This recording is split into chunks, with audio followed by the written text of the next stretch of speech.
자, 우리 첫 번째 지문 볼 거고요. 그 첫 번째 지문에 그 문단 체크만 하고 일단 좀 가봅시다. 1문단, 2문단,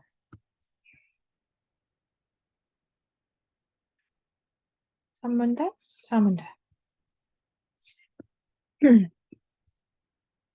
끝인가? 끝인가? 그러네. 자, 17번 문제부터 볼게요. 그 윗글을 이해한 내용으로 틀린 거 이랬는데, 뭐, 채점을 다 해봤겠지만 지금 답은 나와 있죠. 그쵸? 자, 답은 나왔어도 우리가 옳다라고 한 것들에 대한 근거를 정확히 찾아보세요. 자, 일단 1번. 식욕은 인간이 살아가는데 반드시 필요한 욕망이다. 맞지? 그치? 자, 1문단으로 가보자.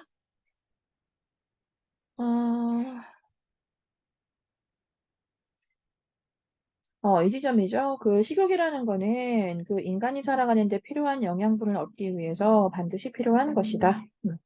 자, 이 지점에서 우리가 17번에 1번 선택지 근거 범위 얘기할 수 있고. 이제 그 다음에 선생님이 그냥 2번 읽어볼게요. 그 인간의 뇌에 있는 시상하부는 인간의 식욕에 영향을 끼친다 이랬는데, 이것도 사실 그 바로 다음 문장에 연결되어 있습니다. 자, 식욕이라는 건 기본적으로 뇌 시상하부에 있는 식욕 중추에 영향을 받는다. 그리고 이 중추에는 뭐가 있는지 얘기해 주죠. 자, 배가 고픈 느낌이 들게 하는 섭식 중추가 있고, 또 반대로 포만 중추도 있고. 자, 이 두 번째 문장에서 이렇게 그대로 이 두 번째 선택지 근거법을 찾을 수 있고요.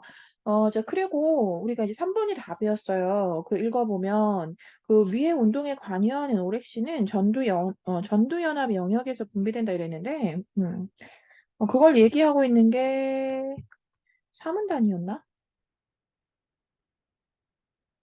음, 그러네. 자, 이 오렉신 얘기를 했죠. 그쵸? 자, 위 운동에 관여하는 이 오렉신은 연합 영역에서 나와서 이렇게 얘기했는데, 그 사문단의 그 아래 부분을 좀 보면은, 여기죠. 이 전두 연합 영역에 신경세포가 있는데, 자, 그것이, 맛있네, 뭐, 이런 신호를 어디로, 섭식 중추로 보내면, 거기에서, 섭식 중추라는 곳, 거기에서 오렉신이 나와서, 자, 그 오렉신이 이제 위 운동에 무언가 작용을 하게 된다. 자, 이런 얘기잖아. 자, 그래서 요거 선택지로 와보자. 자, 요거 와보면, 요것도 아까 2번, 1번, 1번단에 있었고, 위 운동에 관여하는 이 오렉신에 대해서 우린 이걸 전두연합 영역에서 분비된다? 아니지. 자, 이것은 어디에서?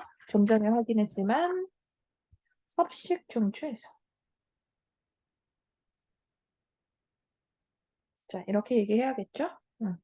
남은 것도 볼게요. 자, 음식의 특정한 맛에 우리가 질렸을 때 더 이상 먹을 수 없다고 생각을 할 수 있다. 자, 이거 어때? 이것도 본문 속에 있었죠. 어디에? 사문단에 있었고요. 자, 찾아오세요.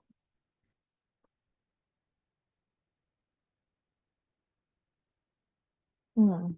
자, 이 앞부분이었죠? 우리는 이제 음식을 다 먹은 다음에, 못 먹겠다, 뭐 이런 생각을 한다. 자, 흔히 사람들이 이렇게 못 먹겠다고 생각하는 이유는 실제로 배가 찼기 때문일 수도 있고, 아니면 그 특정한 맛에 좀 질려서일 수도 있다. 라고 해서, 요 지점에서 이렇게 17번에 4번 근거 범위 확인할 수 있어. 마지막까지 찾아봅시다. 그 전두연합 영역은 정신적이고 지적인 활동뿐 아니라 식욕에도 관여를 하죠. 그쵸? 요게 이제 3문단에 나와 있었고요. 그 3문단에 한번 찾아가 보세요. 자, 3문단에 어딜까? 전두연합? 여기네요. 자, 전두연합 영역에서 조절되는, 자, 이것은 원래 이 영역 자체는 정신적이고 지적인 활동을 담당하는 곳인데 식욕에도 크게 영향을 미치는 곳이다. 이렇게. 자, 됐죠? 한 문제 정확하게 다 봤고요. 우리 그러면 18번. 요게 조금 글쎄요, 어려우실 수도 있겠다는 생각이 듭니다. 일단 그 비와 그 식욕 중추의 작용을 고려했을 때, 그럴 때 A를 어떻게 이해해야 하느냐, 제가 이랬어요. 그래서 이 문제만 보면 글쎄요, 어떻게 답을 해야 할지에 대한 그 방향이 좀 다양할 수도 있겠다는 생각이 들어요. 자, 일단 그 B 자체는 자, 너희가 지문 한번 보세요. 자, B가 어딘지 확인해 보세요. 자, 이건 실제로 배가 차다. 그냥 이 부분이었습니다. 그쵸? 자, B는 우리가 그냥 실제로 배가 찬 거야. 실제로. 자, 배가 차다. 아이, 기침이 자꾸 나오네. 자, 실제로 배가 차다 이랬고, 그리고 중요한 건 여기죠. 그 식욕 중추의 작용을 고려해라라고 했는데, 그 식욕 중추의 작용이 뭔데? 요게 우리가 그 안문단으로 한번 가볼게요. 이 식욕 중추의 작용이라는 게 뭔지. 가보면 사실 아까 읽었던 부분이기도 하거든. 자, 이 식욕 중추라고 하는 지점이 여기거든. 다시 좀 칠해보면.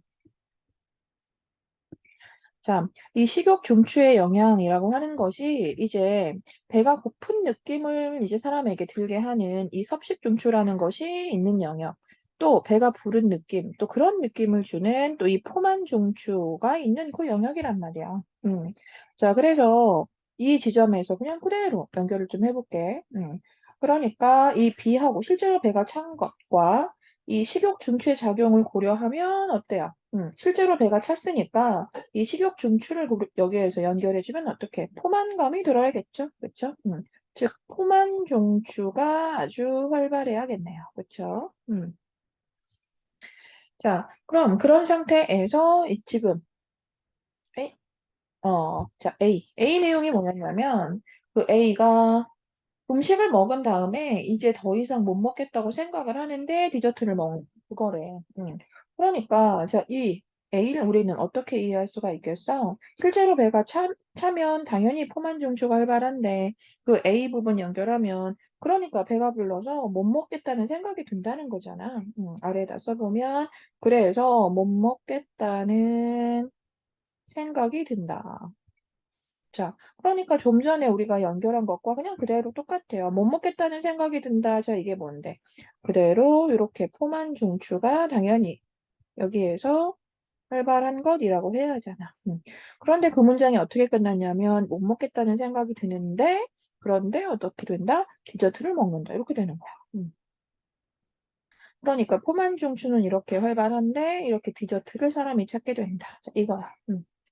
자, 그래서 이제 그걸 잘 나타내준 것. 일단 이게 결론부터 접근하고 싶은 사람은 이렇게 해서 이미 모순적이다라는 얘기를 좀 할 수 있을 거예요. 자, 그럼 그 이유를 이야기함에 있어서 좀 전에 이야기한 거 뭐예요? 포만 중추의 작용이 지금 활발한 거니까 A라는 결론이 나오는 건 모순적이다. 라는 답이 나오게 됩니다. 아시겠죠? 자, 그 다음 이제 19번이고요. 그 19번 같은 경우가 이제 뭐 특정한 부분을 좀 연결해줘야 하는 부분, 뭐 그 문제였지, 그치? 그래서 그 뭐야, 이거 어디야? A였나? 자, A는 한번 가볼게요. 자, A에서 뭐라고 얘기하는지. 뭐 길지 않으니까 이거 좀 빠르게 보고요. 우리 문제에선 그냥 바로 저 외우는 느낌으로 해서 다시 지문 왔다 갔다 하지 않고 그냥 봅시다. 음, 자, 일단 이건 뭐 과정이죠. 그죠? 자, 과정에 대한 이야기였으니까 먼저 여기. 음, 우리가 이제 그렇다면 어떻게 이 몸속 영양분의 상태에 따라 우리는 식욕을 조절할 수 있지? 라는 질문을 해놓고 여기에서 중요한 역할을 하는 게 이제 혈액 속에 흐르는 두 영양소였습니다. 자, 볼게. 일단 특히 탄수화물에서. 음, 자, 즉 탄수화물부터 얘기하네요. 즉 탄수화물에서 분해된 무엇이? 포도당이. 음, 자, 포도당이 지방에서 분해된 또 지방산이 이렇게 중요하대요. 자, 탄수화물에서 분해된 포도당하고 이렇게 지방에서 분해된 이 지방산이 중요하다. 자, 그래서 먼저 탄수화물부터 얘기해 주는 거예요. 자, 볼게요. 자, 탄수화물은 식사를 통해 섭취가 된 다음에 어디 소장에서 이제 먼저 분해가 되면 그것이 포도당으로 변해서 혈액 속으로 들어간대. 음. 자, 그럼 당연히 어때? 그 혈액 속에 이 포도당의 농도가 높아지겠죠. 그렇죠? 그래서 이를 줄이기 위해서 이 췌장에서 인슐린이 분비가 된답니다. 그렇게 이 포도당하고 인슐린이 혈액을 타고 이 시상하부로 이동을 해서 결국 이 포만 중추의 작용이 막 활발해지는 거래. 음. 자, 반면, 여기까지는 이제 탄수화물이었습니다. 자, 그럼 다음, 자, 이렇게 탄수화물 얘기였고, 자, 그럼 이번에 지방. 자, 반면 지방은 그 피부 아래 조직에 중성지방 형태로 저장되어 있다가, 자, 이것은 그 피부 아래에 이 중성지방의 형태. 음. 로 저장이 되어 있다가 이 공복 상태가 길어지면 혈액 속으로 이제 막 흘러 들어가서 이것이 간으로 운반이 된대요. 자, 그래서 이 부족한 에너지를 보충하기 위해서 이 간에서 다시 중성 지방이 이제 분해가 되고 이 과정에서 생긴 무엇이 지방산이 이 혈액을 타고 쭉 시상하부로 이동을 한대. 그럼 섭식 중추 작용은 여기에서 어떻게 되겠어요? 당연히 지금 이 아이가 자, 즉 섭식 중추의 작용이 당연히 촉진이 되겠죠. 그리고 반대로 포만 중추의 작용은 억제가 되겠죠.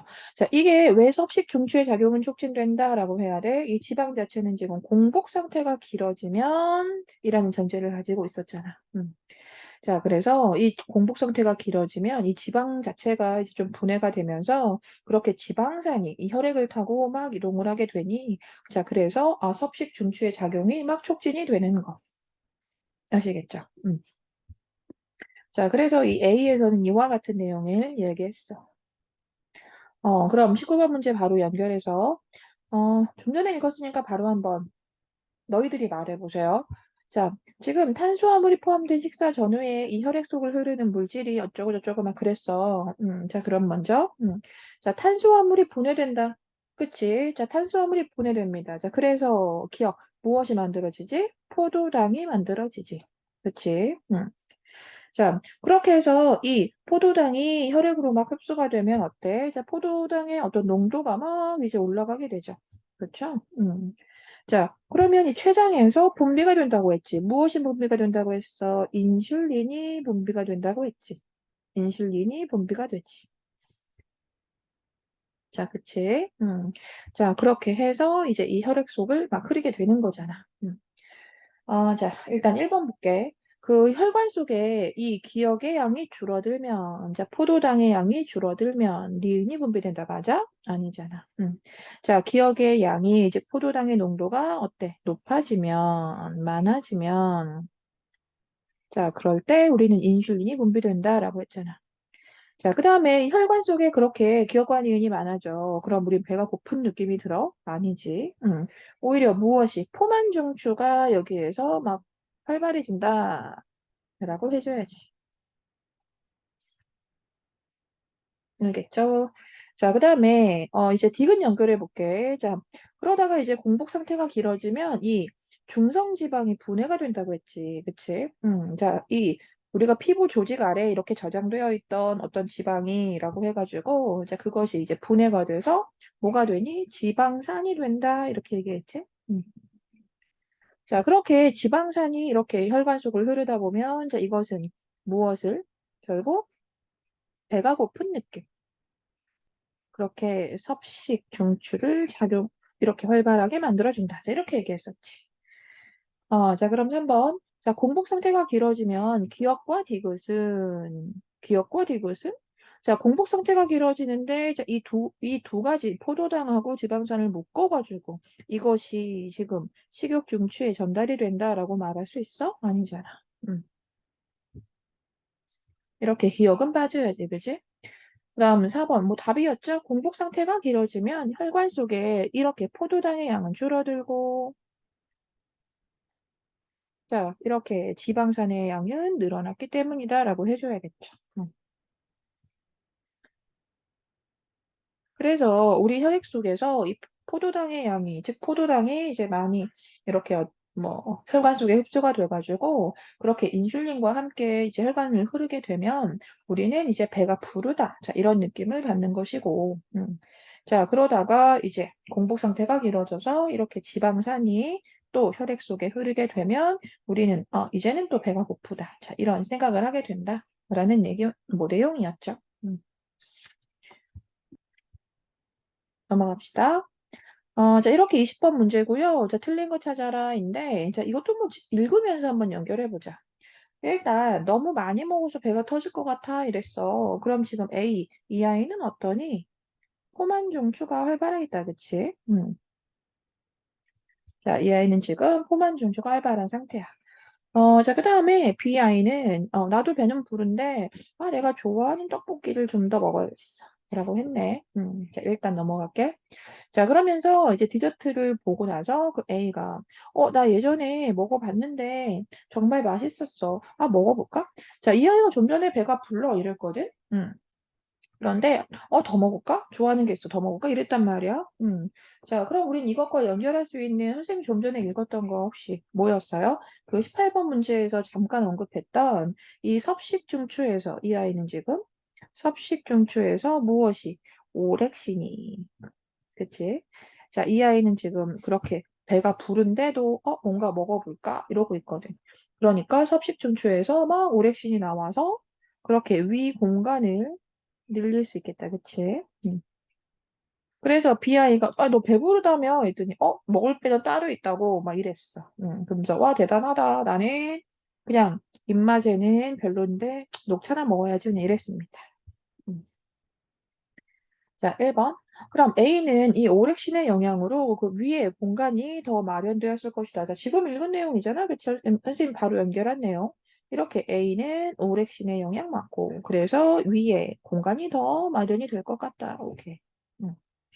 자, 그 다음에 그 A는 섭식 중추의 작용으로 이 뷔페의 과자가 맛있었다고 떠올린다. 자, 이랬는데, 이 섭식 중추라는 것이 지금 계속 반복적으로 나오고 있거든. 자, 지금 이 아이는 섭식 중추의 작용이 일어나고 있는 거는 맞아. 그치? 자, 사실 섭식 중추를 연결해 볼 수 있는 건 무엇뿐이니? 여기에서. 그러니까 배가 부르다라는 이 포만 중추란 말이야. 그치? 즉, 포만감이야. 포만 중추. 이 아이는 지금 섭식 중추의 작용으로 이 포만감이 들겠지, 그치? 자, 그런데 뒷내용이랑 이렇게 연결을 할 수는 없지, 그치? 그래서 그럼에도 불구하고 이 섭식 중추의 작용, 이와 같은 작용에도 불구하고 이렇게 뷔페의 과자가 맛있었다고 떠올린다라고 하는 건 이 섭식 중추의 작용 때문은 아니잖아, 그치? 자, 그러면 이렇게 과자가 맛있었다고 떠올리는 자, 이 내용은 그 지문 속에 무엇과 연결을 시켜줘야 하니? 음, 그 사문단의 내용. 사문단의 내용 이 앞부분 보세요. 네? 사문단인가? 사문단이네. 그 사문단 보면은 여기. 우리는 영양분 섭취와 관련이 없이 이렇게 취향이나 기분에 좌우되는 그런 식욕도 있다. 실제 그렇게 어떤 영양분 섭취를 통해서 우리 계속 이야기했지만 그 섭식 중추가 작용을 막 하잖아요. 그렇죠? 그런데 그것이 아닌 그것과는 좀 무관한 그런 식욕도 있대요. 취향이나 기분 같은 거. 그래서 이런 식욕은 어디에서? 이 전두연합 영역에서 조절을 한대. 음. 그래서 이 영역은 정신적이고 지적인 활동을 담당하는 곳인데 원래는 자 식욕에도 그래서 좀 영향을 준대. 자, 그러니까 지금 이 선택지는 뭐 어쨌든 그 섭식 중추의 작용 때문에 자 과자가 맛있었다고 떠올려 이렇게 연결은 할 수 없어. 틀렸죠, 그렇죠? 이 과자가 맛있었다고 떠올릴 수 있었던 건 이제 어느 영역이라고 해야 돼? 이제 이거 연결하면 전두연합 영역이다. 그래서 섭식 중추의 작용으로 이 아이는 포만 중추가 활발하겠지만 그 외로 또 식욕과 관련이 있는 건 전두연합 영역도 뭐 있으니까 자 그래서 자기가 뭐 좋아하는 뭐 그런 생각을 또 여기서 더 할 수 있다 뭐 이런 얘기였습니다. 음. 자 그래서 이 B는 그 영양분의 섭취와는 무관하게 뭐 떡볶이가 먹고 싶다고 생각을 했다. 그러니까 그런 영양분의 섭취와는 무관하게. 그러니까 일단 이 아이도 막 배부르다 막 이랬으니까 일단 포만 중추는 막 활발한 상태인데 그것과는 무관하게 떡볶이가 먹고 싶다고 뭐 생각을 했다. 어떤 취향이나 기분에 좌우될 수 뭐 있는 거잖아요. 식욕이라는 게 그쵸? 당연히 이 아이가 떡볶이가 먹고 싶다는 이 생각 이런 것도 뭐 전두연합 영역에서의 일이었겠네. 음. 어, 자, 그래서 B는 전두연합 영역의 작용으로 마지막까지 이렇게 아우 나는 좋아하진 않지만 뭐 이러면서 이제 이 입맛, 자기의 입맛과 맞지 않는 이제 그런 뭐 녹차를 마신다 뭐 이런 내용이었습니다. 자, 이렇게 우리 첫 번째 질문 봤고요. 자, 두 번째 질문으로 갑시다.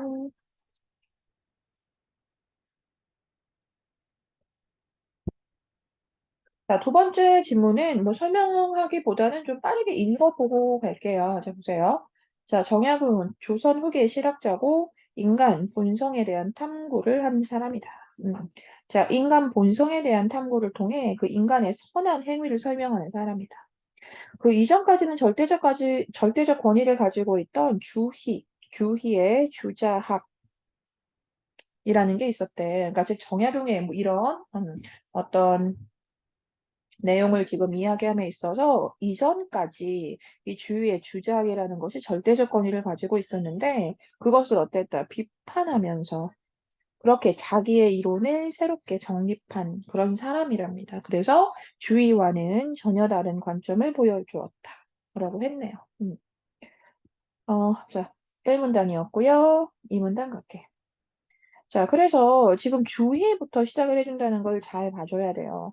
지금 이렇게 이 문단에 그 주희에 대한 이야기를 먼저 하잖아. 즉, 주희의 이론이 나오는데, 자, 그럼 이건 어때? 자, 우리의 이 정약용의 이론과는 반대되는 이론이다라고 생각해줘야죠. 자, 그럼 주희는 이 인간의 본성을 이 본연지성 그리고 기질, 자, 이렇게 설명했대. 그럼 본연지성이란 이 인간은 하늘로부터 받은 순수하고 선한 본성을 가지고 있다는 얘기고, 이 기질지성이라고 하는 게 사람마다 다 그런 어떤 상태에서 다 다른 기질이 더해진 것이라고 이야기를 한대. 그래서 이 본연지성이라고 하는 건 인간이라면 누구나 부여받은 그런 순수한 본성 같은 거고, 그러니까 이런 건 다 인간이라면 이렇게 공통적으로 가지고 있는 거고, 거기에 무엇이 달라서 이 기질, 이러한 본연에 사람마다 기질이 다 다른 기질이 더해진 거다라고 한 거죠. 그래서 요런 게 이제 좀 개인적이네요. 그쵸? 자, 그래서 이 주의는 결국 기질이 맑으면 선한 행위를 하는 거고 탁하면 악한 행위를 하는 거다. 이렇게 얘기했다는 거야. 그런데 정약용은 선한 행위와 악한 행위의 원인을 결국 기질로 보게 되면 그 행위에 인간의 의지는 개입되지 않는 거니까 이걸 기질로 본다는 건 결국 행위에 인간의 의지는 개입되지 않는 것과 같은 말로 이해해줘야 한다는 거야. 아시겠죠? 그래서 그 행위의 원인을 기질이라고 하면 결국 인간의 의지는 개입되지 않는 거잖아. 라고 해야 된대. 자, 그래서 결국은 악한 행동을 한 사람한테도 윤리적인 책임을 물을 수 없게 된대요. 음. 결국 악한 행동을 한 사람은 저 사람은 원래 타고난 기질이 저러하니 그래서 악한 행동을 한 것이다 라고 해야 하니까 그러면 그 사람한테 책임을 물을 수 없게 된다는 거야. 그래서 이렇게 주위의 관점을 비판했습니다. 음. 그래서 그 이 문단 자체에서는 결국 왜 비판을 했는가, 즉 비판한 이유라고 해도 좋고요. 아니면 그 정약용의 입장에서 본 그 어떤 주자학의, 즉 주위의 뭐 문제점이라고 해도 좋고요. 음. 자, 이제 그다음부터는 이제 정약용의 이론이 나오게 되는 거야. 자, 정약용은 인간의 본성을 기호라고 봤대요. 자, 기호. 인간의 본성을 기호라고 봤다. 이 기호라는 건 지금도 쓰는 말이지만 우리가 좋아하는 것이란 뜻이죠. 그래서 생명이 있는 모든 존재는 다 각각의 기호가 본성이다. 다 이제 기호를 가지고 있다. 뭐 다음 읽지 않아도 뭐 꿩은 그래서 뭐 산을 좋아하는 경향성, 또 변은 물을 좋아하는 경향성, 그래서 인간도 경향성. 자, 즉 모든 생명이 있는 존재는 각각의 기호를 가지고 있다. 라고 했대. 그래서 이런 경향성은 다 공통적으로 가지고 있는 겁니다. 그래서 그 중에 이 정약용은 이 인간에게 이 감각적인 욕구에서 비롯된 것과 도덕적 욕구에서 비롯된 이 기호가 있다라고 얘기했어. 음. 자, 그다음 이 감각적 욕구에서 비롯된 이 기호는 생명이 있는 모든 존재가 지니는 그런 육체의 경향성 같은 거래. 즉, 감각적 욕구라고 하는 것은 바로 이 생명이 있는 모든 존재라면 다 가지는 그런 경향이래. 맛있는 걸 좋아하는 거, 맛없는 걸 싫어하는 거, 따뜻한 걸 뭐 선호하는 거, 뭐 차가우면 춥다고요. 뭐 이런 거겠죠. 그래서 이런 감각적 욕구라고 하는 건 생명에 있는 그런 모든 존재가 가지는 그 육체의 경향성이다. 이렇게 얘기한 거야. 자, 그런데 이제 다음으로 이 도덕적 욕구에서 비롯된 그 기호가 바로 이 인간만이 지니는 영혼의 경향성이래. 멋진 말이다. 자, 그래서 이 인간만이 가지고 있는 이런 도덕적인 욕구를 이렇게 설명하는 거지. 선을 좋아하고 악을 싫어하는 거. 음. 그래서 이 감각적인 욕구라고 하는 게 생존에 필요하고 삶의 원동력이 된다는 점에서는 뭐 일부 긍정해줍니다. 그렇죠? 이런 감각적 욕구에 대해서는 일부 긍정해. 그런데 감각적 욕구에서 비롯된 기호를 제어하지 못하면 결국은 그걸 우리가 제어하지 못하면 악하게 되는 거고, 그 기호를 잘 따르면 선하게 되는 거래. 음. 그러니까 이것만큼 결국은 온전한 그 인간의 자유의지라고 해야 되는 거니까 결국은 악한 행위를 한 사람에게 우리는 책임을 물을 수 있다. 이렇게 얘기한 건데, 그래서 이 지점, 그 감각적 욕구에서 비롯된 기호를 제어하지 못하면 또 따르면 이런 거. 그래서 이런 것들이 결국 인간의 의지에 에 달려 있다라는 이야기겠지. 애초부터 타고난 그 기질이 아니라, 그 애초부터 타고난 그 기질에 따라서 이 악한 것, 선한 것의 행동을 하게 되는 것이 아니라 결국은 사람이 스스로를 제어하고 또 선하다고 하는 것을 자꾸만 따라가려고 하는 그런 인간의 의지가 결국 중요하다라는 얘기를 한 거지. 자, 그래서 정약용은 자유의지로 이 선한 행위를 선택하고 이걸 실천하는 게 중요하니까 그 실천 원리, 그 구체적인 실천 원리로 이 서를 내세웁니다. 그 서의 종류로 용서와 추서를 얘기했거든요. 그 중에서는 추서가 특히 중요하다고 말씀하셨대요. 자, 일단 용서 어때? 많이 들어본 말이지, 그치? 자, 용서는 타인을 다스리는 것과 좀 관련이 있대. 좀 남을 너그럽게 생각하는 것과 관련이 있답니다. 그리고 이 추서라는 게 자기를 다스리는 것과 좀 관련이 있다. 그래서 뭐 거짓말하는 거하고 좀 연결이 되는데 만약에 친구가 거짓말을 했을 때 잘못을 덮어주는 이제 그런 게 용서죠. 우리가 아는 대로. 그리고 또 내가 누구의 존중을 받고 싶으면 내가 먼저 그 상대를 존중하는 그 모습을 보여주는 것이 또 추서다. 이런 얘기가 있었어요. 마지막 중요한 문장이 있습니다. 자, 그래서 그런데 이 용서라는 것은 타인의 악한 행위를 용인해주는 또 문제가 좀 생길 수 있어. 이제 그런데 추서만큼은 결국은 자기의 마음을 바탕으로 누군가를 이해하는 것이기 때문에 자기를 다스리는 거잖아. 그치? 그래서 정약용은 추서에 따라 선한 행위를 늘 실천하는 것이 중요하다. 자, 이렇게 말씀하셨답니다. 자, 시도 간단하게 좀 읽어봤고요. 그 연결해보자. 자, 이렇게 읽고 나서 윗글의 내용 전개 방식으로 적절해보자 이랬어. 자, 인간 본성에 대한 여러 관점이. 그래, 맞아. 뭐 여러 관점이라고 해도 되지. 처음에 뭐 주의에 대한 이야기를 했으니까. 자, 그래서 그 관점이 사회에 어떤 영향을 주었는지 얘기해? 아니지. 자, 2번. 인간의 본성에 대한 기존의 관점을 비판하는 기존의 관점이 뭔데? 그 인간 본성에 대한 그 절대적인 그 권위를 가지고 있던 어디, 이 주위의 주자학이잖아. 자, 그것을 비판하는 우리 다른 관점, 그렇죠. 이 정약용의 관점이 나온 거죠. 자, 22번. 이제 일치하지 않은 거 찾아라. 자, 지금 왼쪽에 뭐 체크를 뭐 이거 좀 많이 해놔가지고요. 뭐 바로 할 수 있을 것 같기도 하네요, 사실. 뭐 그래도 연결해가지고요. 반드시 체크해두세요. 자, 일단 1번. 주인은 인간에게 하늘로부터 부여받은 본연지상이 있다고 봤니? 맞지? 자, 요게 어디였냐면 한 글쎄요. 어디였지? 이문단이었나? 색깔 바꿔줘. 자, 이문단에 있었던 것 같아. 자, 주인은 인간에게 하늘로부터 부여받은 본연지상이 있다고 봤다. 아이, 또 까매시네.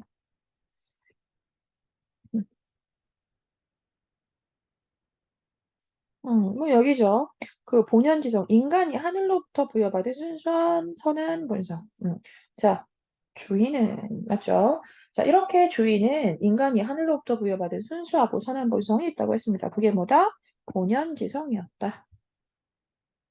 자, 요 지점 22번에 1번. 이렇게. 자, 그다음 주인은 기질의 맑고 탁함에 따라 선하거나 악한 일기가 나타날 수 있다고 봤죠. 그렇죠? 자, 뭐 두 줄 내려오면 있었던 것 같은데 기질이 맑으면 그렇게 선한 행위를 하는 거고 탁하면 악한 일기를 하는 것으로 봤다. 자, 여기가 22번에 2번. 그다음 정약용은 추서에 따라서 결국 선한 행위를 실천하는 게 중요하다고 했다. 우리가 가장 마지막에 읽었던 것 같거든요. 그렇죠? 가장 마지막에 정약용은 자, 정약용은 추서에 따라서 선한 행위를 실천해야 한다고 했죠. 그래서 요 지점이 22번에 3번. 자, 정약용은 감각적인 욕구가 악한 행위를 유도하니까 제거하자. 자, 틀렸다는 거 아시겠죠? 자, 제거해야 한다라고 했어. 아니지. 누구나 다 생명이 있는 존재라면 누구나 이 감각적인 욕구라는 건 있다라고 얘기했지. 음. 어, 일단 왼쪽 보면 바로 왼쪽이니까 이 감각적인 욕구라는 게 생존에 필요하고 삶의 원동력이 됩니다. 자, 그래서 당연히 일부 필요한 점이에요, 얘들아. 일부 긍정, 즉 일부 필요한 점이야. 그런데 이것 때문에 사람들이 뭘 못해? 자기의 기호를 제어하지 못하는 게 문제인 거죠. 알겠어? 결국은 감각적인 욕구에 문제가 있다는 것이 아니라 감각적인 욕구를 제어하지 못하는 무엇에 인간의 의지에 문제가 있다. 이렇게 되잖아. 알 것 같아요? 그래서 감각적인 욕구 그 자체가 제거되어야 한다? 아닙니다. 음. 자, 우리는 그것을 제어하지 못하는 그 의지에 문제가 있는 거죠. 아시겠죠? 그것을 제어하는 의지의 문제다. 의지의 문제. 그것이 중요한 거지. 그것이. 자, 넘어갑시다. 23번. 기억과 니은에 대한 이해인데, 그 기억, 감각적인 욕구, 도덕적 욕구, 이렇게 되네. 여기가 감각, 여기가 도덕. 자, 그럼 기억은 인간이 제어할 수 없는 기호다. 제어할 수 없는 거다? 그거 아시겠어요, 바로? 인간이 제어할 수 없는 거다 아니죠. 인간이 제어해야 하는 것이라고 했잖아. 알겠어. 자, 감각이라고 하는 게 그냥 그대로 생존력에 뭐 필요한 거기도 해요. 그렇죠. 그런데 그것이 좀 지나치거나 이럴 때 스스로 제어할 수 있어야 한단 말이야. 그러니까 제어할 수 없는 이라고 하면 안 되죠. 뭐 일부는 필요하고 또 일부는 뭐 제어해야 하는 거죠. 제어해야 한다. 이렇게 해야지. 그쵸? 그다음 니은 도덕적인 것. 자, 이것은 생존에 필요한 욕구에서 비롯된 것이다. 생존에 필요한 욕구에서 비롯된 건 어디로 가야 돼? 이건 요 자체는 감각적인 욕구로 가야 하잖아. 그다음 기억은 니은과 다르게 생명이 있는 모든 존재가 지닌다. 답인 거 알겠죠? 그래서 일단 감각적인 이 욕구는 생명이 있는 모든 존재가 가지고 있는 거 맞아. 그런데 인간에게는 이제 무엇도 있는 거야? 결국 감각적인 것 말고 이 도덕적인 욕구까지 있는 거잖아. 그래서 그게 이 산문단에서 가장 중요한 부분이었어요. 그 산문단에서 음, 다시 한번 보세요. 자, 일단 이 감각적인 욕구라고 하는 거. 자, 이거는 생명이 있는 모든 존재가 가지고 있는 육체의 경향성 같은 거잖아. 자, 그런데 이 도덕적인 욕구라고 하는 건 인간만이 지니는 그런 영혼의 경향성이란 말이야. 아시겠죠? 음. 뭐 4번까지 볼 건데 그 뒤에는 그 기억과 다르게 욕구를 즐기고 좋아하는 경향성이라. 자, 이러면 어때? 이거 뒤집어야 되는 거 알겠죠? 이렇게. 자, 어떤 욕구를 즐기고 좋아하는 것. 자, 이것은 감각적인 욕구로 가야겠지. 알겠죠? 자, 24번. 소리 바탕으로 뭐 틀린 거 찾아라. 뭐 보기는 학생 A, B가 있었다. 뭐 이런 내용이었습니다. 그쵸? 자, 학생 A, B가 있었는데, 근데 A는 청소 잘 안 하는 애, B는 좀 성실한 애. 음. 근데 이제 언제나 뭐 복도가 깨끗하니까 늘 칭찬을 해줘. 뭐 칭찬을 했다는 게 중요한 게 아니고, 그런데 A는 뭐 했다는 거야? 거짓말을 했대. 음.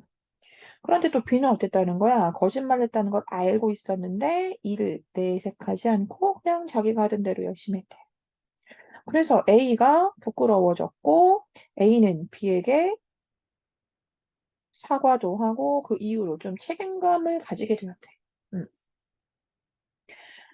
자, 그래서 그럼 바로 연결해 볼게요. 그 주인은 거짓말을 한 것과 무관하게 A에게는 순수하고 선한 본성이 있다고 보겠다. 자, 주희였어요. 자, 기억나죠?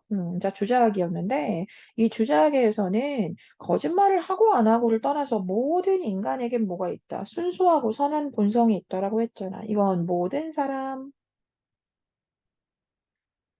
자, 즉, 모든 사람은 다 이것이 있다. 이렇게 얘기했잖아. 알겠죠? 음. 자, 이렇게 해서 본성은 다 순수하고 선한 건데 사람에 따라 뭐가 기질이 다 다르다라고 한 게 주작이었지. 아시겠죠? 그다음 또 주인은 평소 청소를 잘 하지 않는 A하고 항상 청소를 잘 한다고 하는 B 뭐가 기질이 다르다라고 본 거예요. 알겠죠? 이렇게 모든 사람은 다 같은 본성을 가지고 있지만 이렇게 행동이 다 다른 건 뭐 때문이다? 기질이 다른 거다라고 해서 역시나 포인트 잘 잡아서 얘기했고. 음. 자, 3번. 그럼 정약용은 A가 책임감 있게 청소를 하게 됐는데, 그럼 그건 A의 무엇에 따라 자유의지에 의한 것이라고 본다. 어때? 이런 자유의지를 가지고 또 우리가 언제나 선한 것을 하기 위해서 노력하는, 그것을 자꾸 하려고 하는 그런 어떤 성향 자체는 정약용의 어떤 이론에서 나타난 말이 맞죠. 그쵸? 그래서 우리가 이 A를 자유의지에 의한 어떤 뭐 행동이다라고 하는 거 괜찮습니다. 자, 그다음 정약용은 A가 도덕적 욕구에서 비롯한 그런 기호를 따랐기 때문에 행동의 변화가 나타났다고 본 거죠. 그래서 처음에는 막 하기 싫으니까 안 하고 이렇게 된 거잖아. 누구나 좀 편한 걸 막 추구하고 이렇게 뭐 애써 뭐 노동하고 막 이러는 걸 좋아하지 않으니까 처음에는 비록 이 아이가 도덕적인 욕구를 잘 따르진 않았지만 결국 마지막에는 도덕적인 욕구에 비롯된 자신의 기호를 잘 따라갔기 때문에 이렇게 결론이 나타난 거다라고 하는 것도 괜찮아. 그런데 선생님이 읽으면서 이 3번, 4번에 대해서 아, 이렇게 말할 수 있는 건가라는 어떤 생각이 들 수 있다고 봐요. 그런데 중요한 건 이 정약용의 어떤 자유의지 또 결국 이렇게 도덕적 욕구에서 비롯한 것을 어떤 뭐 이야기해주는 이런 내용이 결국은 정약용의 어떤 이론과 관련이 있기 때문에 이게 일부 좀 설명이 약간 부족해 보이는 부분도 선생님은 느끼지만 이걸 보고 아니라고 할 수는 없다는 거예요. 그래서 뭐 완전하게 너희들의 어떤 지금의 글쎄요 이해력에 따라서 조금 부족해 보일지언정 좀 넘어가길 바라고 자, 이 5번에 보면 이 정약용은 B가 추서로 이 A의 마음을 이해해 줬기 때문에 A의 거짓말을 용인한 거야 라고 한 이 선택지. 결국은 3, 4번에서 확실하게 무언가 좀 확 와닿는 점이 없었다고 하는 친구라고 해도 이 5번 같은 경우는 좀 틀렸다고 해주길 바라는 거죠. 자, 일단 두 가지 정도의 뭐 글쎄요 근거를 이야기할 수 있어 보이는데 먼저 우리가 그 거짓말을 한 사람의 마음을 이해해 주는 것, 거짓말 즉 타인에 대해서 타인에 대한 이런 어떤 너그러움을 가지는 것 이런 것은 기본적으로 추서의 영역도 아니고요 좀 용서의 영역입니다, 그렇죠? 그래서 이 지문과 연결했을 때 이 앞부분을 또 이렇게 해서 부적절해라고도 할 수 있어 보이고 그리고 또 뒤에도 그래요.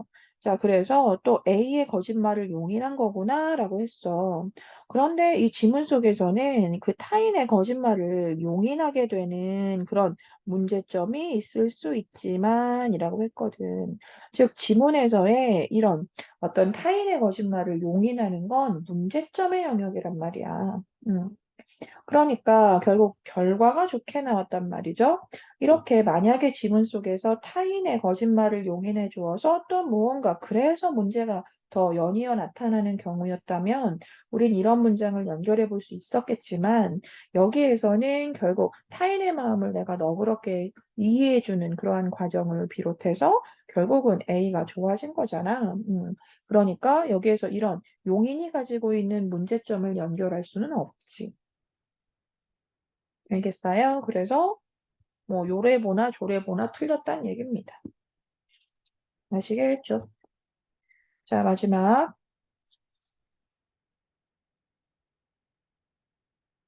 네, 어디지? 아니, 여기네요.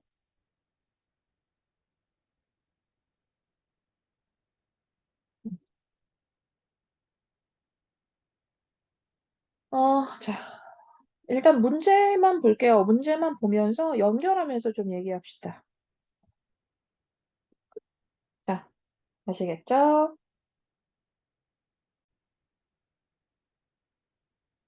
자, 33번에 그 문구를 통해 알 수 있는 내용으로 틀린 거 찾아라 이랬는데, 그 일단 첫 번째, 그 수요의 가격 탄력성 개념 나와 있었습니다. 그쵸? 자, 우리 어디에? 첫 번째 문단에 나와 있었어. 자, 가보자.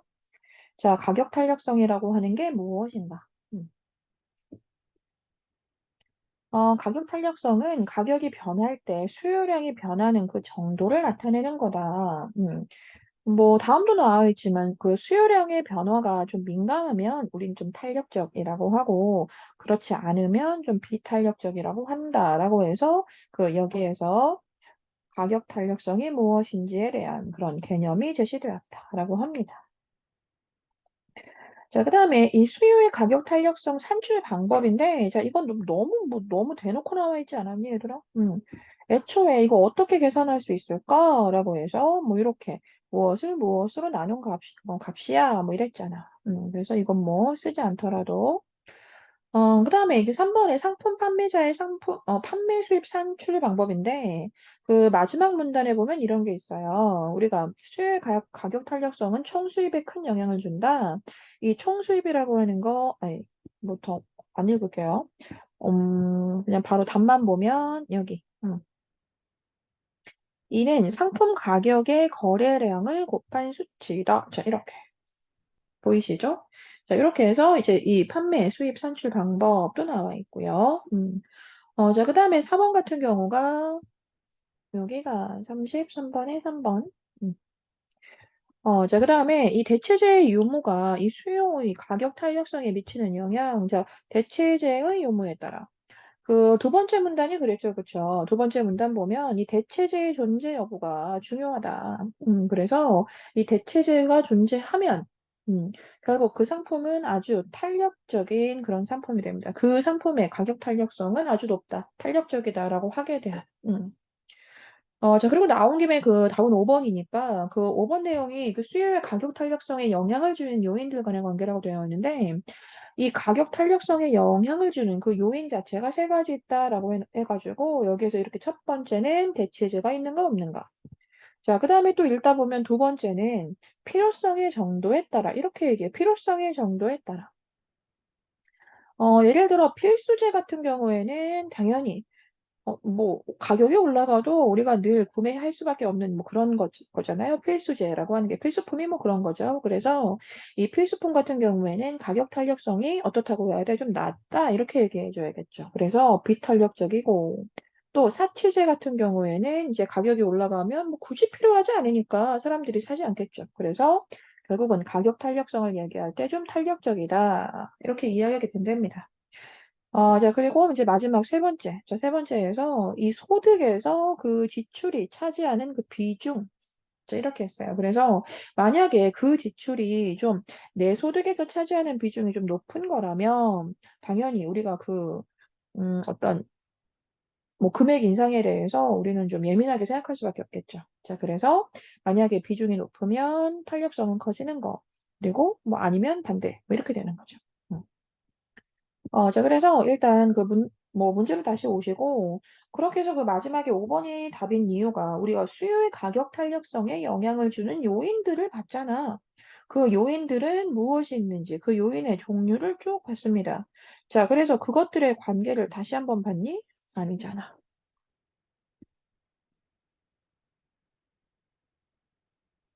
자, 다음을 보자.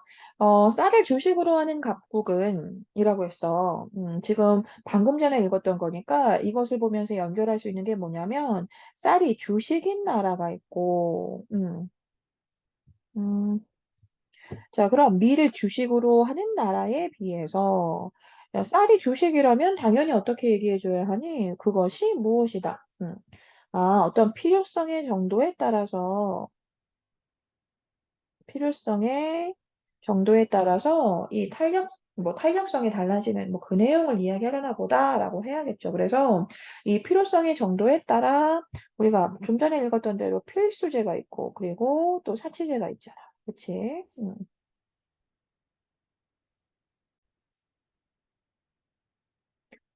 자, 그러면 여기에서 쌀을 주식으로 한다고 했으니까, 자, 이렇게 우리는 필수 사치 어디에 해당한다고 해야 돼? 그럼 이 가격 탄력성을 모를 때 당연히 그것을 우리는 쌀을 필수라고 해줘야겠지. 자, 그러면 이렇게 필수제와 관련해서는 가격 탄력성이 어떻다라고 해야 돼? 일단 당연히 비탄력적이라고 해야겠지, 그치? 자, 그럼 이렇게 해서 가해결했고, 그 다음 자동차보다 저렴한 그 오토바이가 주요 이동 수단인 을구근이라고 해서 이것도 마찬가지로 이렇게 필요성의 정도를 연결해서 우리가 볼 수 있는 거야. 그치? 그러면 자동차보다 저렴한 오토바이가 주요 이동 수단이니까 오토바이가 필수제가 되고, 자, 그럼 그런 상태에서 이 을국은 자동차가 오히려 이 주요 이동수단인 나라에 비해서 자동차를 무엇으로 인식하게 되냐라고 질문했어. 그럼 자동차가 오토바이가 필수 이 주요 이동수단이기 때문에 오히려 자동차를 사치제로 인식하게 되겠다. 그치? 자, 그럼 또 여기에서 이거 빠지고. 자, 그러면 결국 자동차를 마지막으로. 자, 자동차의 가격 탄력성은 어떻다라고 해야 돼? 이건 높다라고 해줘야겠지? 높다의 개념이 탄력적인 거잖아, 그치? 자, 그 다음 35번. 그 A의 이유로 적절한 것은? 이라고 했는데, 자, 이 A로 한번 바로 가볼게요. 일단 지문으로. 자, A가 뭐였냐면, 마지막이었는데, 아이고야. 이 마지막 문단 같은 경우에 시작을 좀 볼게요. 이게 4문단이었는데, 그 시작할 때, 이 수요의 가격 탄력성은 총 수입에 아주 큰 영향을 미친대요. 자, 수요의 가격 탄력성은 결국 총 수입에 영향을 주게 된대. 자, 일단 총 수입이라는 것의 개념 뭐 다음 줄에 나오는데, 총 수입은 상품 판매자의 판매 수입이에요. 자, 그러니까 가격을 인상하고, 그래서 사람들이 덜 사고, 목은 더, 이렇게 되는 거, 덜 사게 되는 그런 어떤 비중 같은 거. 자, 그럼 결국 그것은 판매자의 판매 수입에 굉장히 큰 영향을 줄 거잖아, 얘들아. 자, 그래서, 어, 이게 또 이제 문제랑 연결되니까 그냥 다 읽어볼게요. 자, 그래서 일반적으로 이 수요의 가격 탄력성이 이 비탄력적이라면, 자, 가격이 상승하면 총 수입도 증가하게 되는 거래. 그런데 이 수요의 가격 탄력적이라면 가격이 상승하면 총 수입은 감소한대요. 자, 이거 바로 혹시 이해되나요? 가격 탄력성이 비탄력적이면 어때? 사람들이 크게 영향을 받지 않는다는 거잖아. 그치? 그래서 어느 정도 결국 판매량 자체는 좀 줄어들 수 있겠지만 결국 상승한 것에 비해서 판매량이 많이 줄진 않았기 때문에 결국 가격이 상승하는 대로 총 수입도 증가할 수 있는 거야. 그런데 만약에 가격 탄력성이 좀 떨어져. 그 높은 거죠, 오히려. 만약에 가격 탄력성이 탄력적이다라고 해서 그 탄력성이 좀 높아. 그러니까 즉, 이렇게 만약에 그 어떤 금액 자체가 인상이 많이 됐을 때 사람들이 그것을 보고 이제 영향을 많이 받는 거죠. 막 사지 않아, 막. 자, 그러면 결국 가격이 상승하면 결국 상대적으로 총수입 같은 경우에는 굉장히 많이 줄어들 수 있다라고 할 수 있는 거죠. 자, 그래서 이제 다음에 나와 있으니까, 이제 예를 들어서 어느 상품의 가격이 500원에서 600원으로 20%가 상승했대. 20% 상승. 자, 그런데 이 수요량 같은 경우에 그래서 100개에서 90개를 팔았대요. 100개를 원래 팔았는데 90개를 팔았대요. 자, 그렇게 해서 오히려 10% 감소했대. 음. 그럼 이 상품의 수요는 어떻다고 해야 돼? 이 상품의 어떤 가격 탄력성을 이야기하면 이 상품은 비탄력성이라고 해줘야 돼. 자, 왜? 오히려 증가했으니까요. 음. 자, 그래서 결론인데 그 A의 수요의 가격 탄력성을 파악하는 게 그래서 판매자한테 매우 중요한 일이라는 얘기였습니다. 자, 그럼 이렇게 지금 한 번 다 읽었지만 이렇게 가격 그 마지막에 뭐 마지막 문장이었으니까 이렇게 가격 탄력성을 파악하는 그 이유 그 자체가 판매자한테 매우 중요한 그 이유가 뭐 때문이다? 무엇에 영향을 주니까? 그 이유 자체가 판매자의 총 수입에 영향을 주기 때문이잖아. 영향을 주기 때문이다. 그러니까 첫 번째 읽었던 그 문장, 그 문단의 시작 자체가 가장 중요했거든요, 이렇게. 결국은 총수입에 영향을 미치기 때문에 그것을 파악하는 것이 가장 중요하다라고 한 거예요. 자, 그대로 나타난 바로 4번이 답이 되는 거고요. 아시겠죠? 4번 읽어보시면 이렇게 수요의 가격 탄력성이 판매자의 총수입 증가 여부에 너무나 영향을 크게 주기 때문이다. 아시겠죠?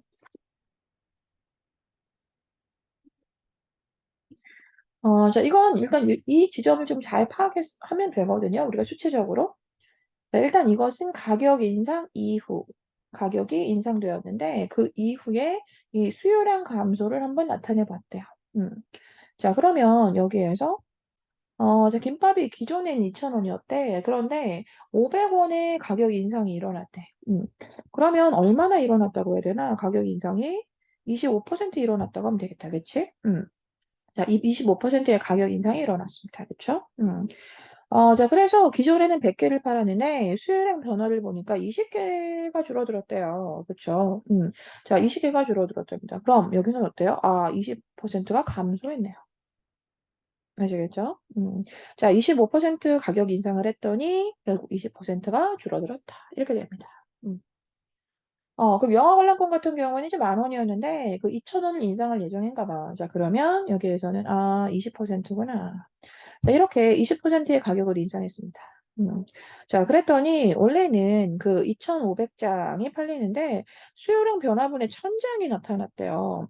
그러니까 결국은 여기에서 1,500장을 팔았겠대요. 그쵸? 자, 그렇다면 이제 계산하면 뭐 한 40% 정도? 그 40%의 감소를 나타냈죠. 아시겠죠? 그래서 여기서 선생님이 늘 착각하는 그런 친구들의 말을 좀 들어보면 일단 기존 가격에서 가격 변화분까지는 괜찮은 것 같아. 이걸 누가 2,000원에서 500원이 됐다 이렇게 하진 않아. 그치? 그래서 2,000원에서 우리가 애초에 그 문제에서도 가격 인상이 이루어지는 그 표를 보여줄게 이렇게 얘기했잖아. 그래서 2,000원이었다가 500원을 더 올려서라고 이해를 하는 것 같아. 그런데 기존 수요량과 이 수요량 변화분도 같은 의미로 이해를 해줘야 하는데 여기에서 100개를 팔았는데 20개를 팔게 됐어 라고 이제 그렇게 하게 되면 좀 또 막 계산이 이상해질 수 있는 거죠. 이것도 결국 뭐야? 변화분, 수요량이 어떻게 변화했는지 그 수요량 변화분이거든. 그래서 이 100개에서 20개의 변화가 일어났다 이렇게 얘기해줘야 하는 겁니다. 알겠어요? 자, 그렇게 해서 기존에 100개를 이렇게 팔았다면 수요량 변화분이 20개이기 때문에 결국은 80개를 팔았단 얘기야. 아시겠죠? 관람금도 마찬가지고. 그래서 2,500장을 팔았었는데 1,000장의 변화가 일어나서 결국은 1,500장을 팔았다는 얘기. 알겠어? 음.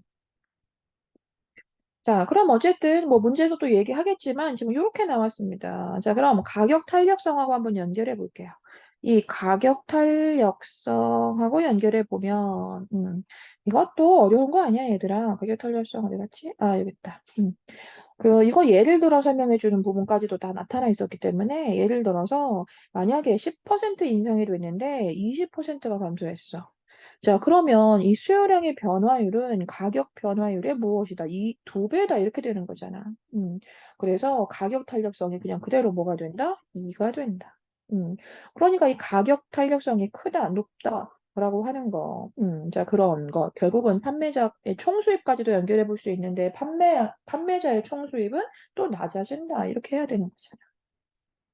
알 것 같아? 자, 이렇게 10%가 가격은 올라갔는데, 수요량이 20% 감소되면, 이걸 뭐라고 한다? 이에 해당하는 가격 탄력성이라고 한다. 아시겠죠? 에이? 오메? 지문이 갑자기 사라졌습니다.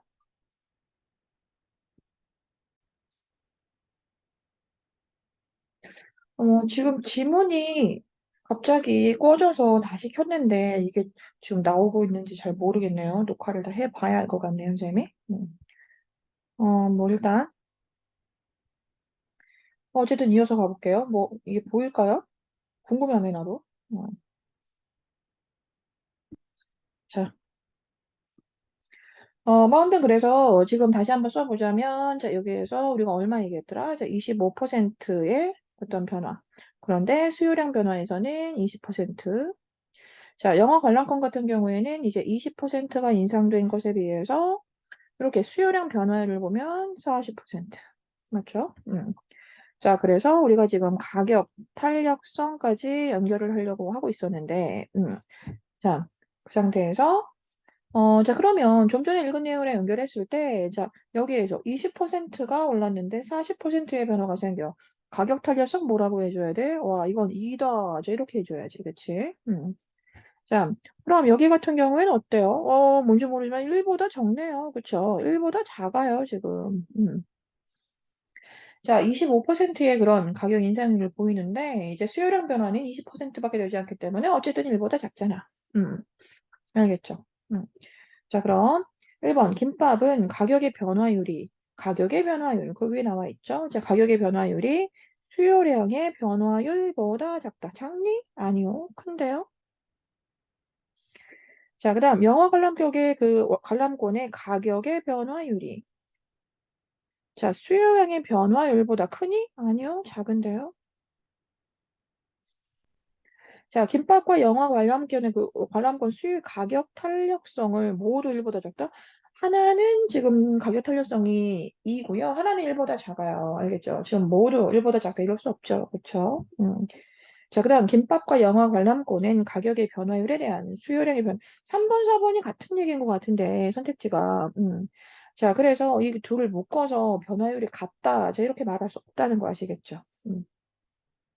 그럼 결론적으로 답은 5번인 김밥 수요의 가격 탄력성은 비탄력적이고 그리고 영화 관람권의 어떤 가격 탄력성은 그래서 탄력적이다. 알겠죠? 우리가 숫자가 높으면 탄력적이다라고 하고 그것이 1보다 낮으면 비탄력적이다라고 하는 거 맞잖아. 아시겠죠? 자, 여기까지 할게요.